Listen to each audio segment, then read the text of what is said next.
Watu huvipa thamani kubwa sana vitu ambavyo ni adimu. Kitu kinapokuwa hakipatikani kirahisi, thamani yake inakuwa kubwa sana.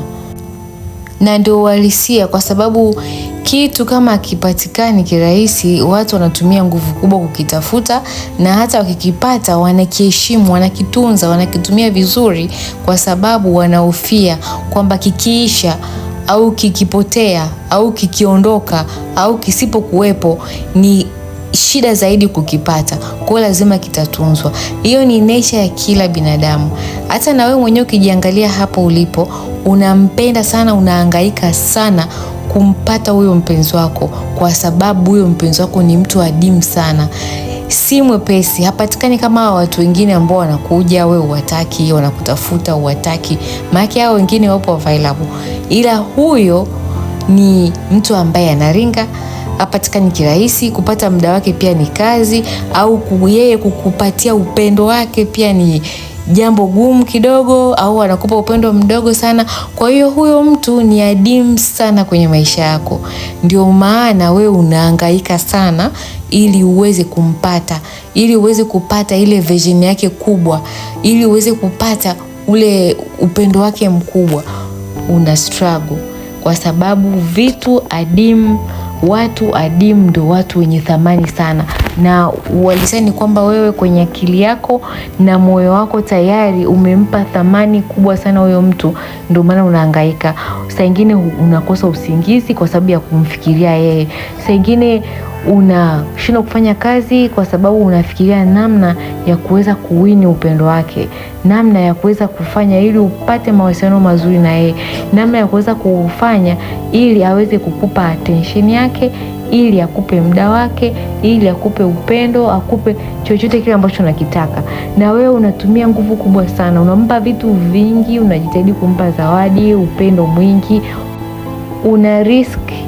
Kuna vitu ambavyo unaacha kuvifanya ili tu uwe pamoja na yeye. Kuna ratiba zako nyingi unazivunja ili uweze kuwa na yeye, au kwa sababu amekupigia simu anakuhitaji utaacha kila kitu kwa ajili yake.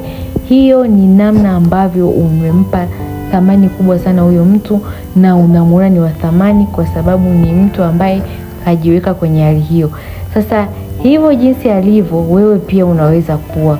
Ni jambo tu la kubadilisha utaratibu wa wewe kuacha kufanya yale ambayo unayafanya, ili sasa yeye aanze kufanya yale ambayo wewe ulikuwa unayafanya kabla. Yaani inabidi mbadilishane.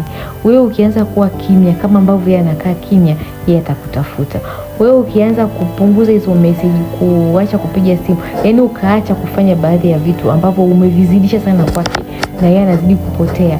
Wewe ukianza kufanya hivyo vitu sasa, na yeye ataanza kukutafuta. Na licha ya hayo yote, ila tu kwenye mindset yako, jinsi ambavyo unafikiria vitu, badala ya kufikiria kwamba yeye ndo kila kitu, uanze kujifikiria wewe ndo kila kitu.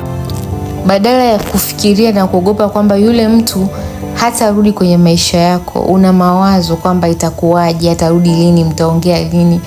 Badala ya kufikiria hivyo, inabidi uanze kufikiria kinyume cha hivyo, ambavyo ufikirie kwamba yule mtu yeye ndo ana stress, ana wasiwasi kwamba wewe utarudi lini kwenye maisha yake. Yaani rudisha nguvu kwako. Isio kwamba wewe ndo unakuwa kama omba wa kuomba mapenzi, wa kuomba msaada, wa kuomba kupendwa, wa kuomba ule mtu arudi kwenye maisha yako. Jike kwenye position, jipende sana, jitengenezee mafanikio makubwa kiasi kwamba uwe na ile mentality kwamba watu wengine ndio wanaotamani kuja kwenye maisha yako. Uwe na mentality kwamba huyo mtu yeye ndo anayetamani kurudi kwenye maisha yako, na si wewe kukaa kuwaza kwamba lini atakupa nafasi tena uingie kwenye maisha yake. Kwa hiyo ili ufikie hatua, lazima uanze kujipenda na kujipa thamani zaidi.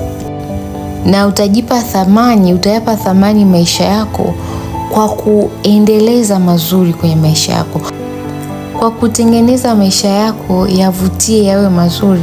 Moja kwa moja utaweza kujisikia vizuri.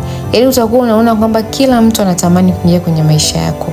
Hautakuwa tena kwenye ile position ya wewe kutamani kuwa karibu na mtu fulani, kuwa kwenye maisha ya mtu fulani.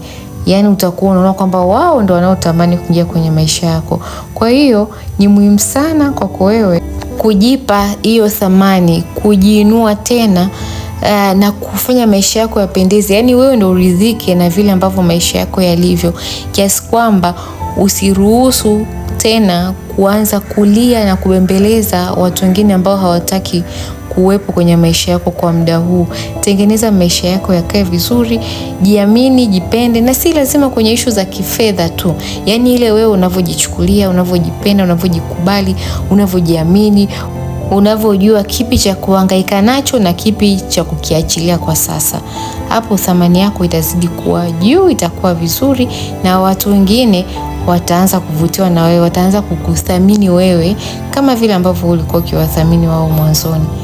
Basi usisahau kulike, comment kwenye hii video, niambie kama umeielewa, subscribe kama hujasubscribe. Ciao.